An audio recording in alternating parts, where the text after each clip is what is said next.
On a Prayer. Faith is Awaken by Elton Thomas. Episode 15. The Power of Belief. Pastor Ethan Embree sat in the sanctuary of First Believers Church, his hands resting on the worn wooden pew in front of him. The soft light from the stained glass windows filtered through the quiet space, casting long beams of color across the floor. The air inside the church was still, peaceful, yet Ethan's mind was anything but. He stared ahead, his eyes focused on the simple wooden cross that hung on the wall above the altar. For years, this church had been his home, a place where he could feel the presence of God in every corner, every whisper of prayer. He had guided countless souls through their struggles, always believing in the power of faith to heal, to protect, to lead people toward the light. But now, something was stirring inside him, something he couldn't ignore. Dusty rhymes had become a part of his congregation's prayers, silent, unspoken words whispered in the dead of night by those who believed in his fight, who believed in him. And Ethan had started to believe too, though not in the way he had expected. There was something happening to Dusty, something beyond coincidence, beyond luck. Ethan had seen it in Dusty's eyes the last time they had spoken, the confusion, the frustration, but also the glimmer of something deeper.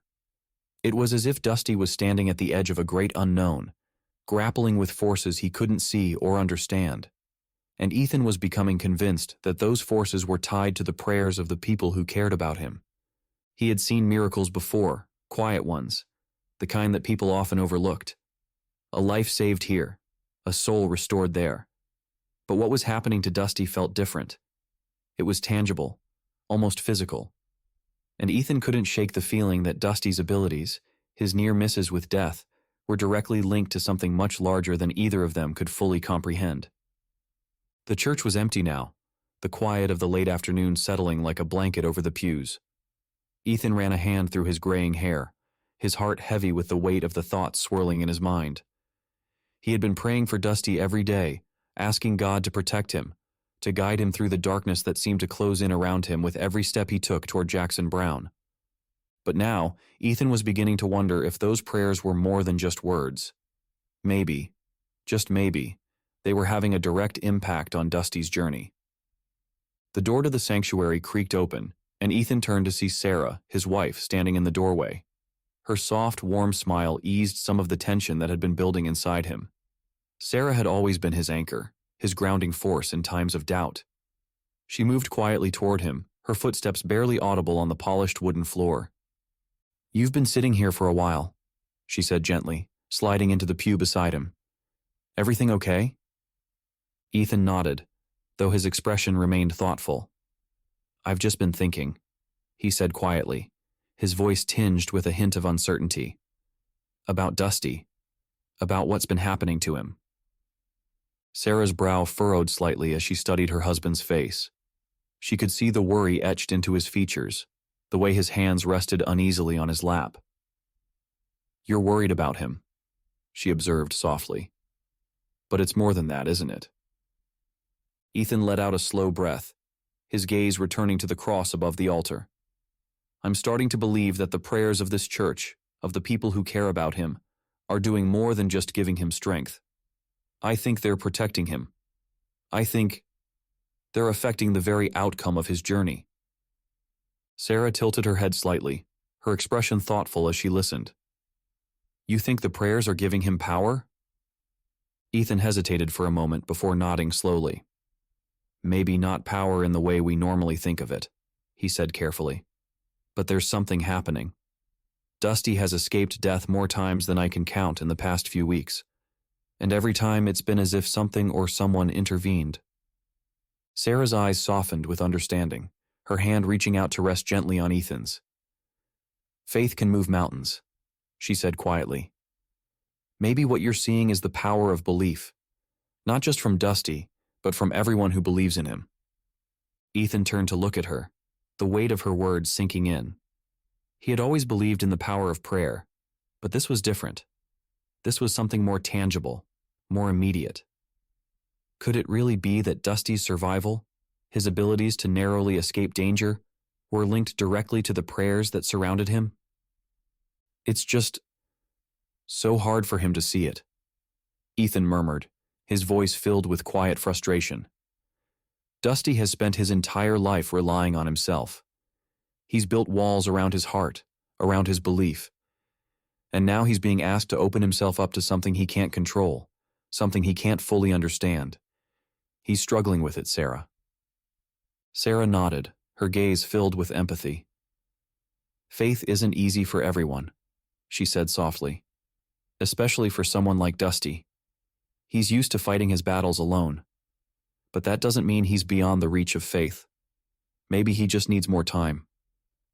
Ethan sighed, rubbing a hand over his face. I've seen him go through so much, he said quietly. And I can see that he's starting to question things, starting to realize that there's more at play here. But I don't know if he's ready to accept it. Sarah's smile was soft, but full of hope.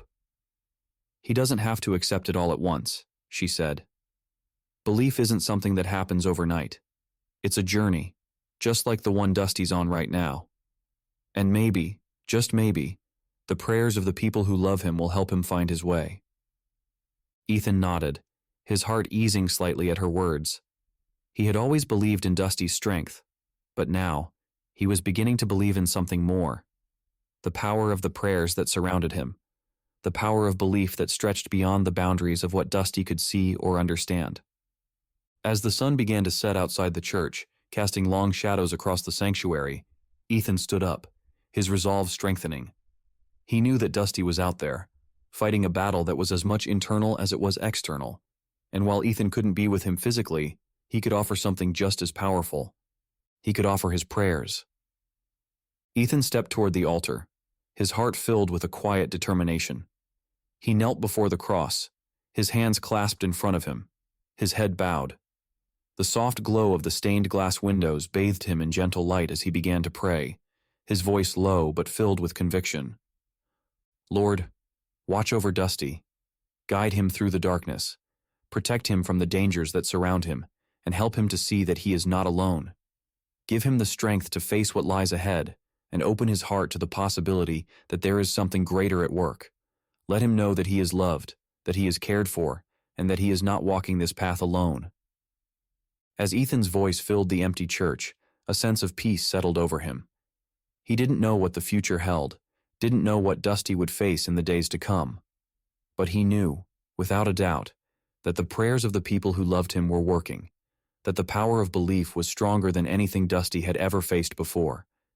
And somewhere out in the city, in the midst of the chaos and danger that surrounded him, Dusty was being held up by those very prayers. Whether he realized it or not, they were protecting him, guiding him, keeping him alive. Ethan remained kneeling for a long time, the weight of his faith settling over him like a comforting embrace.